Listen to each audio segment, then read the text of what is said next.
Adding the right face oil to your routine is a great way to provide extra nourishment to your skin and help to strengthen and improve your skin barrier. You can leave your skin glowy, dewy, and plump, but using the wrong oil for your skin can be disastrous. Like burns on the skin, seen here with tea tree oil, or coconut oil causing flare-ups like seen here. In this video, we're going to go through which face oils would be great for your specific skin concerns, what mistakes you definitely want to avoid, and how to actually use the face oils in the right steps. So if that sounds good, give me a thumbs up, and without further ado, let's jump into the video. Hi everyone, welcome or welcome back to my channel. For anyone new, hello, my name is Alexis. I am a board certified dermatologist. On this channel, we talk about all things skin, hair, and nails. And today we are talking about one of the most common skincare ingredients I see being used incorrectly every single day in clinic, which are facial oils. Facial oils are definitely high up on the list of products that I see being used incorrectly. And I understand they're kind of tricky. Their nutrient profile is all very different. Some are great for antioxidants, some are great for hyperpigmentation, some have anti-aging benefits. They feel different, their texture is different.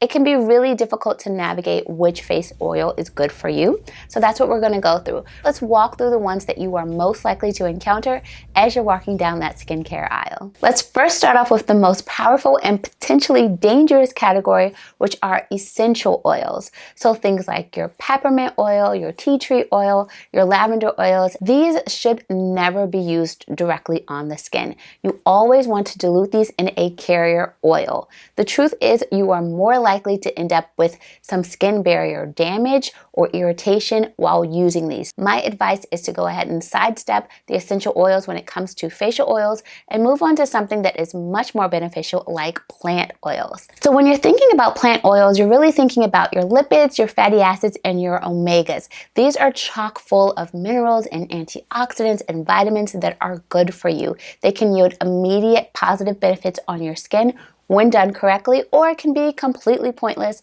when done incorrectly. We'll get into how to use them a little bit later. So examples of this category are going to be like your rosehip oil, your squalane, your jojoba oil, your argan. Next up is your synthetic oils. So these are your mineral oils or your petrolatum, like the Vaseline. These are the products that everyone's using to do slugging when you get that occlusive softening effect from using a product.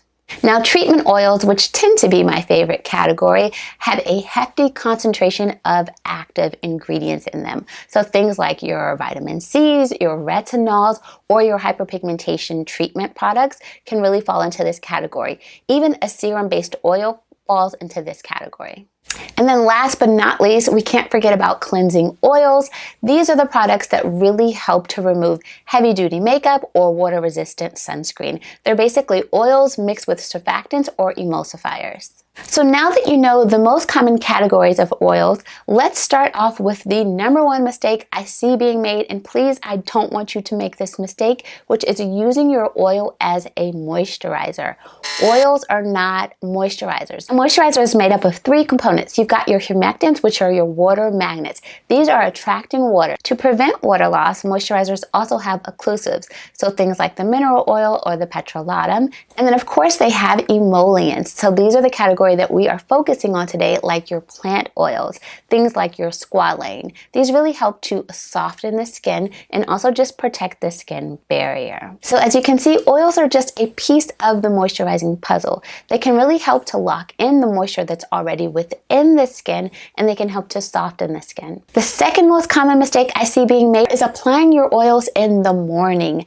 First, we need oils in the nighttime because we produce less sebum or oil on our own in the nighttime. Plus, we've got our air conditioners on or our heaters on, which are further drying out our skin. So this is when we need that additional oil the most. The other thing is that applying oils in the morning can actually really interfere with your sunscreen.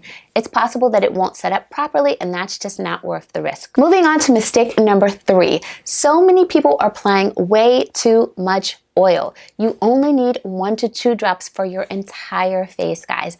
oils are highly concentrated. Don't apply too much oil because that's where you can get into trouble. Mistake number 4 is applying oil to dry skin. Applying an oil to dry skin is only going to lead to a lack of absorption of that oil. Plus, you're just going to have a really greasy feeling on the top of your skin, and you're going to have a very shiny appearance. In general, you always want to be applying your oil to damp skin or following some type of hydrator. But the exact order that you apply your oil will change depending on your skin concern and what you're trying to do. For example, if you're just trying to boost the benefits of your moisturizer and give your skin that baby soft feeling, you want to add 1 to 2 drops of your oil to your moisturizer, or you would moisturize your skin and then apply 1 to 2 drops of your oil on top of your moisturizer.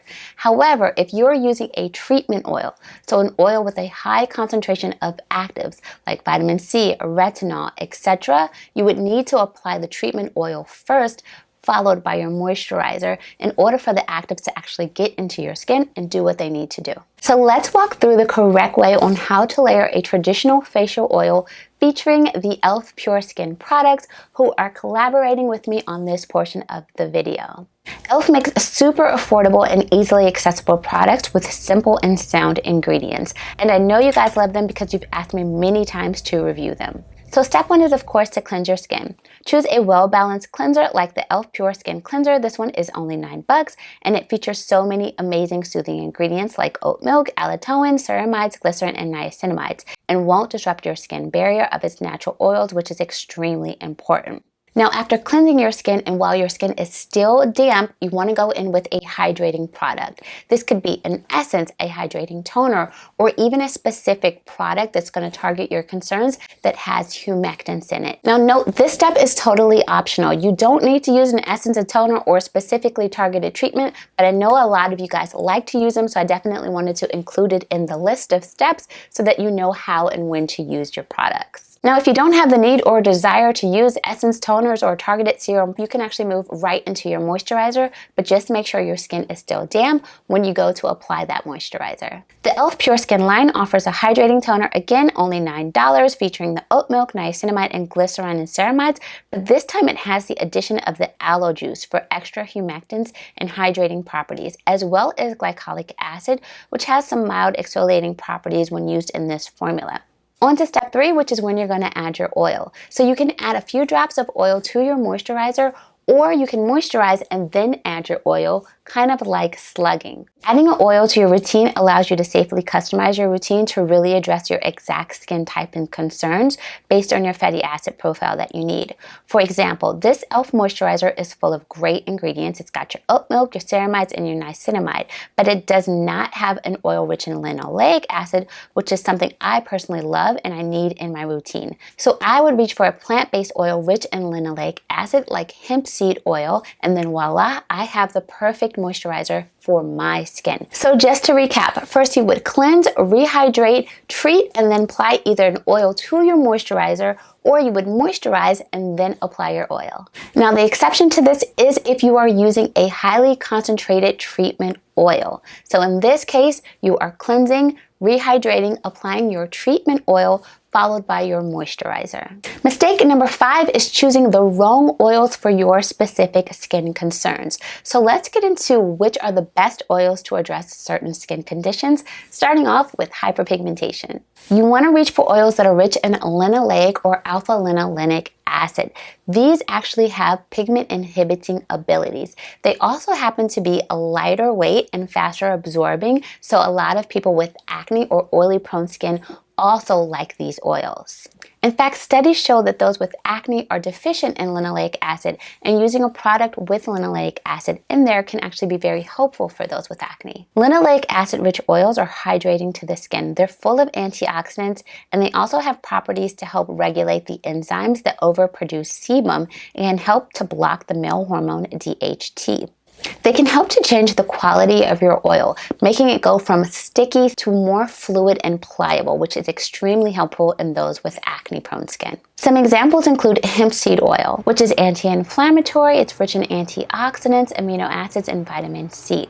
Grapeseed oil is also a fantastic choice for anyone with acne because of its anti-inflammatory, antimicrobial, and antibacterial properties. It can be amazing for hyperpigmentation, repairing your skin barrier. It has antioxidants, which are really good for anti-aging or well aging. It's super lightweight and it fastly absorbs into the skin. It's just a phenomenal oil overall. And sunflower seed oil, which is also rich in vitamin E and has been found to help to repair the skin barrier.